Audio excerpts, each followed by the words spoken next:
This happened about 2 years ago when I was driving from Dallas to visit my sister in Colorado. It's about a 12-hour drive, but I figured I could knock it out in one go if I left early enough. Started driving around 5 a.m. Had my coffee, playlist ready, the whole deal. Everything was going smooth for the first few hours. Sun came up, traffic wasn't bad. I was making pretty good time. Around hour 6, I needed to take a leak and grab some food. So I pulled off at this exit that had a bunch of those standard fast food places. I went into this burger joint, used the bathroom, ordered some food.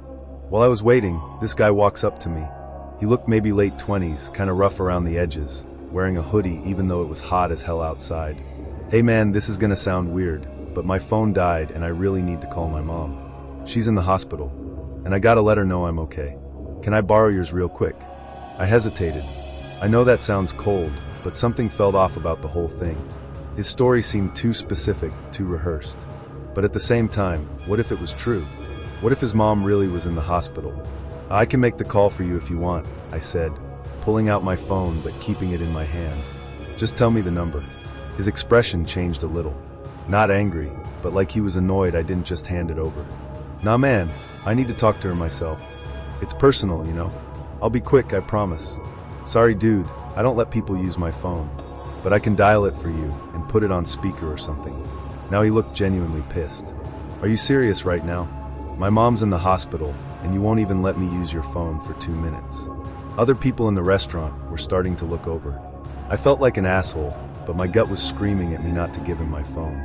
"Look, I can call for you, but I'm not handing it over. That's just my rule." He stared at me for a long second, then said, "Forget it, man. Thanks for nothing." And he walked out. I got my food and left a few minutes later. As I'm walking to my car, I noticed the same guy standing by this beat-up sedan talking to another dude. They're both looking at me. The second guy is older, maybe in his 40s, and they're definitely talking about me because when we make eye contact, they don't even try to hide it. I get in my car, lock the doors, and pull out. In my rearview mirror, I see them both get in the sedan. My heart's starting to beat faster, but I tell myself I'm being paranoid. I get back on the highway and try to forget about it. About 20 minutes later, I notice a car behind me. Same sedan from the parking lot. It's staying back a few cars, but it's definitely there. I switch lanes. It switches lanes. I slow down. It slows down. Okay, now I'm really freaking out. I grab my phone and call 911. The dispatcher answers and I explain the situation. That I think I'm being followed, describe the car, tell her what happened at the restaurant. She tells me to stay on the line and asks where I am. I tell her the highway and the mile marker I just passed. She says there's a state trooper about 15 miles ahead, and she's going to have him position himself to intercept. Those 15 miles felt like forever. The sedan is still behind me, and I'm trying to drive normal, so they don't know I've noticed. My hands are sweating on the wheel. Finally, I see the trooper parked on the shoulder up ahead. As I pass him, he pulls out behind me. The sedan immediately backs off, switching lanes and slowing down. The trooper gets behind them instead of me, and I watch in my mirror as he lights them up. The dispatcher tells me to take the next exit and wait at a gas station. About 30 minutes later, the trooper shows up. He tells me they ran the plates, and the car was reported stolen 2 days ago from Oklahoma. Both guys had warrants. They found zip ties, duct tape, and a knife in the car. The trooper said they'd been working this highway for a few weeks. One guy approaches people in parking lots or gas stations with some sob story, dead phone, sick relative, whatever. If you hand over your phone, they get your attention focused on the call, while the other guy sneaks up and gets in your car or attacks you. If you don't give them your phone, they follow you until you stop somewhere isolated. I got lucky. If I'd handed him my phone, if I hadn't called 911, if that trooper hadn't been there, I don't even want to think about it. The scary part is I almost felt bad for the guy. His story about his mom sounded convincing. I almost gave him my phone just to avoid feeling like a jerk. And that hesitation, that split second of doubt, that's what these people count on.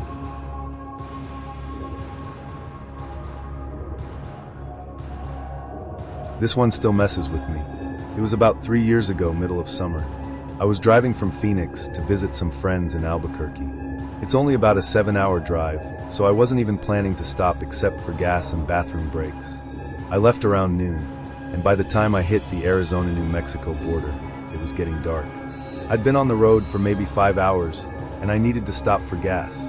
I pulled off at this exit that literally had nothing but a gas station. One of those standalone places in the middle of nowhere with just 2 pumps and a tiny convenience store. There was only one other car there when I pulled in. A white van parked off to the side, not at the pumps. I remember thinking that was weird, but whatever. I started filling up my tank. That's when this woman comes out of the convenience store.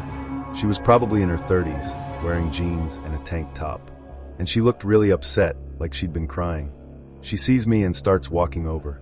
"Excuse me," she says, her voice all shaky. "I'm so sorry to bother you, but my boyfriend just dumped me here. He took off with my purse, my phone, everything. I don't know what to do." I immediately felt bad for her. She seemed genuinely distressed, tears in her eyes, the whole thing. "That's terrible," I said. "Do you want to use my phone to call someone?" "That's the problem," she said. "Everyone I know is back in Phoenix, and I'm trying to get to Albuquerque. Is there any way? I mean, I know this is asking a lot, but could you give me a ride? Just to the next town where I can figure something out." My gut clenched. Every true crime documentary I'd ever watched was screaming in my head. But she seemed so helpless, and I didn't want to be that person who just leaves someone stranded. "I don't know," I said slowly. "Maybe we should call the police. They could help you out." "Please," she said, and she was really crying now. "I just want to get out of here. He might come back. I'm scared to be here alone." Something about that last part bothered me. If she was scared of her boyfriend coming back, why was she standing in the open? Why wasn't she inside the store? "Let me go inside and ask the attendant if they can help," I said, finishing up with the gas pump. "There's no one inside," she said quickly. "It's just self-service at night." I looked at the store. The lights were on. I could see someone moving around inside. "I think I see someone in there," I said. Her whole face changed.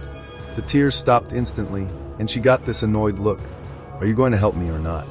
"I'll call the police for you," I said, backing toward my car. "They can give you a ride." "Forget it," she snapped, and she turned and walked back toward the white van. I got in my car and locked the doors, hands shaking. That's when I noticed the driver of the van. There was someone sitting in the front seat, and they'd been sitting there the whole time watching. I pulled out of there fast and got back on the highway. About 10 minutes later, I see headlights coming up behind me. Fast. It's the white van. They pull up right on my bumper, high beams on, blinding me. My heart's pounding. I speed up to 80, 85.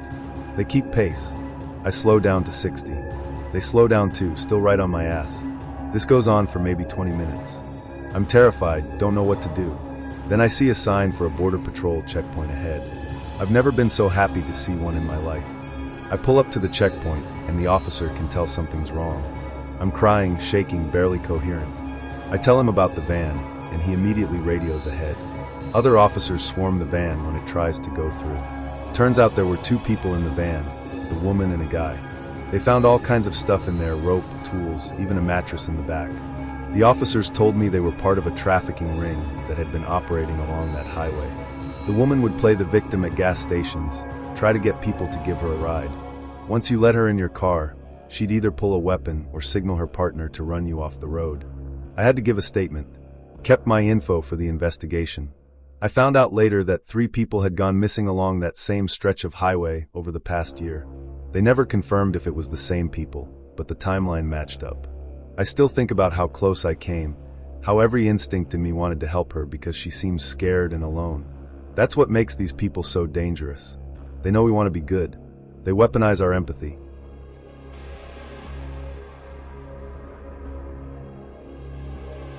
This happened last year.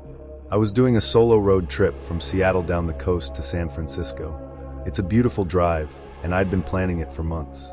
I left on a Friday morning, took my time, stopped at viewpoints, the whole tourist thing. By the second day, I was somewhere in Northern California. It was getting late, maybe around 8 p.m., and I was starting to think about finding a place to stay for the night.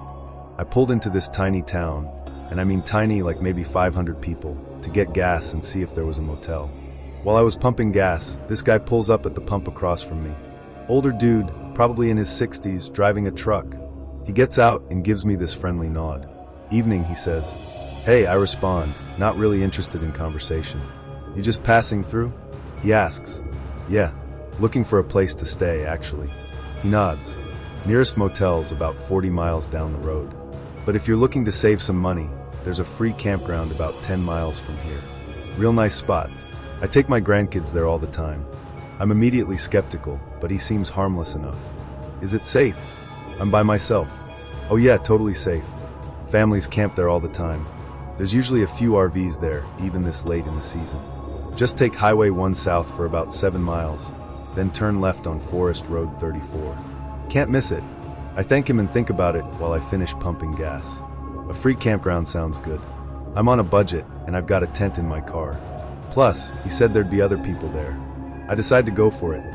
I follow his directions, and sure enough, after 7 miles, there's a turnoff for Forest Road 34. I take it, and the road immediately gets darker. Trees close in on both sides, and there are no lights anywhere. I drive for about 10 minutes, and I'm starting to think I missed the campground when I see a small wooden sign that says Campground 2 miles. Okay, so it exists. I keep going. The road gets rougher, more potholes, and I'm going super slow now. It's pitch black except for my headlights. Finally, I see an opening ahead and pull into what looks like a small clearing. It's a campground, but it's completely empty. No RVs, no other cars, nothing. There's a single picnic table and a fire pit, and that's it. The whole place feels wrong. I sit there for a minute, engine running, trying to decide what to do. That's when I see headlights in my rearview mirror. A truck is coming down the same road I just came from. My stomach drops. It's the same truck from the gas station, the old guy. He pulls in and parks behind me, blocking my exit. I'm trapped. He gets out of his truck slowly, and I lock my doors. My phone has no service. I'd checked as soon as I pulled in. He walks up to my window, smiling. Just wanted to make sure you found it okay, he says through the glass. Yeah, thanks, I'm good, I say, trying to sound calm. You sure? It's pretty isolated out here. Happy to keep you company, make sure you're safe. I'm fine, really. I think I'm actually just going to head to that motel you mentioned. His smile fades a little. Oh, but you just got here. You should at least check out the hiking trails. I can show you around. No, I really need to go. Can you move your truck? He doesn't move, just stands there staring at me. I come here a lot. You lots of young people camp here by themselves.